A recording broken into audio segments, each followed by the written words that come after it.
امام شافعی رحمۃ اللہ ایک مرتبہ حجام کے پاس تشریف لے گئے تو حجام نے دیکھا کہ ایک بندہ ہے پتلا دبلا سا اور اس کے جسم کے اوپر معمولی سے کپڑے ہیں.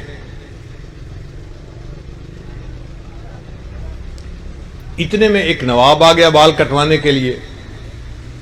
تو حجام نے امام شافعی کے بال کاٹنے کی بجائے اس نواب کو پہلے بٹھا لیا. اس کو پتا تھا کہ یہ مجھے 2-4 درہم دے دے گا اور یہ فقیر بندہ تو کچھ بھی نہیں دے سکے گا. تو اس نے اس نواب کو بٹھا لیا. امام شافعی رحمۃ اللہ بال کٹوائے بغیر وہاں سے واپس آنے لگے تو انہوں نے اپنے خادم سے پوچھا بھئی تیرے پاس کچھ پیسے ہیں؟ اس نے کہا حضرت میرے پاس 300 درہم ہیں. امام شافعی رحمۃ اللہ نے فرمایا یہ 300 درہم حجام کو ویسے ہی دے دو. یہ مال کا طلبگار تھا. میں پہلے آیا تھا, مجھے پہلے اس کو بٹھانا چاہیے تھا. مال کی طلب میں اس نے اس نواب کو پہلے بٹھایا.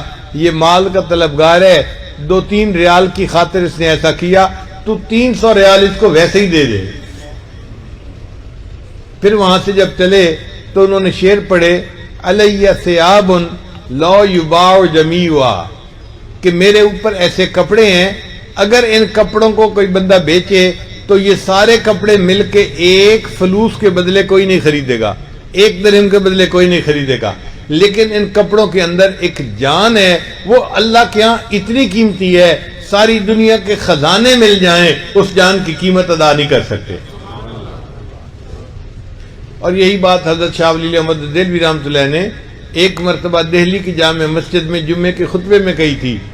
او مغل بادشاہو, تمہارے خزانے ہیرے جواہرات سے اور کن کن قیمتی پتھروں سے اور سونے چاندی سے بھرے پڑے ہیں, لیکن ولی اللہ کے سینے میں ایک دل ہے.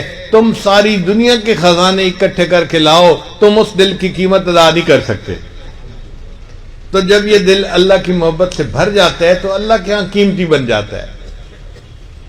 پھر ساری دنیا کے خزانے بھی اس کی قیمت ادا نہیں کر سکتے.